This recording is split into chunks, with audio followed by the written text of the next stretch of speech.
Manchester United have lost 1-0 at home to Everton as we wrap up here. A really bad result to take, trying to build momentum, trying to build some positivity, get some calm.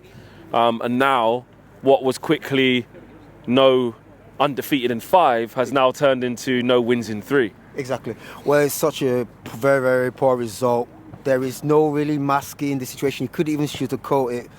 It's as if we're all at sea. No imagination, no penetration. Everything was just right in front of the defense. It was like when you say fortune favors the brave. If you don't buy the ticket, you can't win the lottery. And it's like they were all scared. It's like, okay, I'll pass to this guy. Well, okay, I'm not afraid to actually. Okay, why don't you take it? It's just not somebody not wanting to take the They're not wanting to take the responsibility. We as a team, as United, you gotta be brave. You gotta be in there. But to lose against 10 men, we might as well have been the guys with 10 men. It felt like we had 10 men at one stage. We felt we had. Until like the last maybe 10 minutes where we started getting shots off at Jordan Pickford. Oh, exactly. It's awful. Exactly. It was so bad. Especially at the time where I was even telling to the guys, don't worry, we will score. But it's as if I think this was a game where it was the opportunity whereby the defense themselves would have to create the space, even draw out the back line, because everything we're doing was just sitting. It was so I think it was more or less like when the defense had the ball, it was more or less like we needed somebody who could easily drive forward, bring out somebody out of his position, then lay in the pass. But maybe it's just the acumen. It's just like with the Amorim situation, it's more or less like a puzzle. Like it's stagnant. That nobody wants to take chances. Okay, I'm in that position. This is my preferred position. Why don't I move? Or create, make an opportunity for another person so that he can create space. It was more or less like we all just stood there and said, where's the movement? Where's nothing? Everything was played right in front. And you're thinking, these guys are playing with 10 men. Why not use the extra space, the extra position where you can play?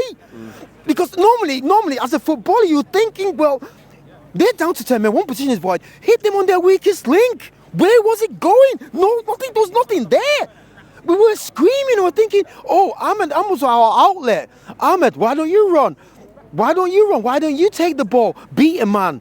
But it was in a position whereby if he tried to beat a man, two men were doubling on him because he was like one-dimensional. If he could not go this way, it's the only way he could do. Well, what else would he do? He would have to pass it back. Well, was that the difficulty though? Because you're saying there about what was happening with 10 men and yes. It was this, but in the second half, it was playing into Everton's hands, and we just didn't have the ideas because you see Ahmad getting the ball with Mbeumo, and then there was 3 guys out there, so it's 2v3.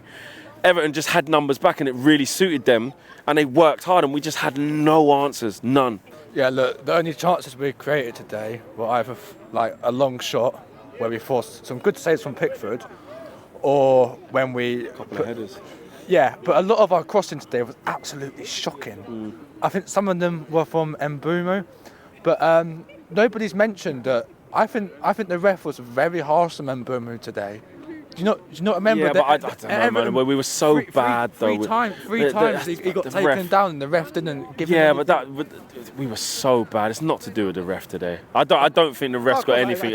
Like we can't be talking about the ref today. We were so bad from minute 1. Before, even before the red card, as soon as we kicked off, we were shocking. Me too. I actually wondered what actually happened. I thought, was it a foul that the Everton guy created him? I said, no, he actually got himself sent off. We were all clapping because maybe it was an aftermath of something that actually happened during the game. He actually got sent off. And I said, okay, there's an opening here. But he didn't actually get sent off because he committed a foul against our player. He got sent off because it was something of an aftermath of something that actually happened during the game. So that would have proved as a motivation and said, well, they're the architects of their own downfall. We take the game by the scruff of the neck. But no, that actually galvanized Everton even more. We didn't even need 10 men. It made them better, didn't it? It made them even better. Well, sometimes in the stadium today, we were actually thinking, where are the guys with 10? You would have looking at that match again. Obviously, I'm going to watch it again. You would realise I said, don't do that. No, I definitely would do. I mean, normally you would think, well, How can there's no sugarcoating it. How can a team with 10 men beat a guy with 11? We might as well be 10 men and they be 11. They're the better footballers. Yeah, and we're a better footballing team. It was poor. It was poor. As you see from the guys here, they're absolutely fuming. We're fuming. I'm fuming.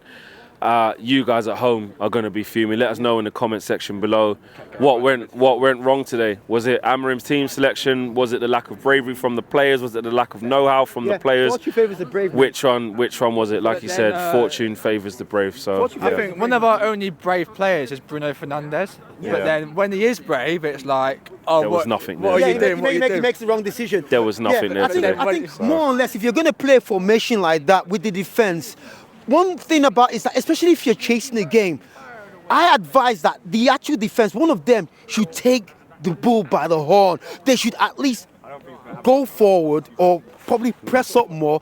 And obviously, it can create confusion. Sometimes, maybe you may hit a shot from nowhere and it barely enters. As I said, if you want to win the lottery, if you don't buy the ticket, you can't win the lottery. And I think it's more or less like that. And I think that is the point. That is the point there, guys. You don't buy the ticket, you can't win the lottery.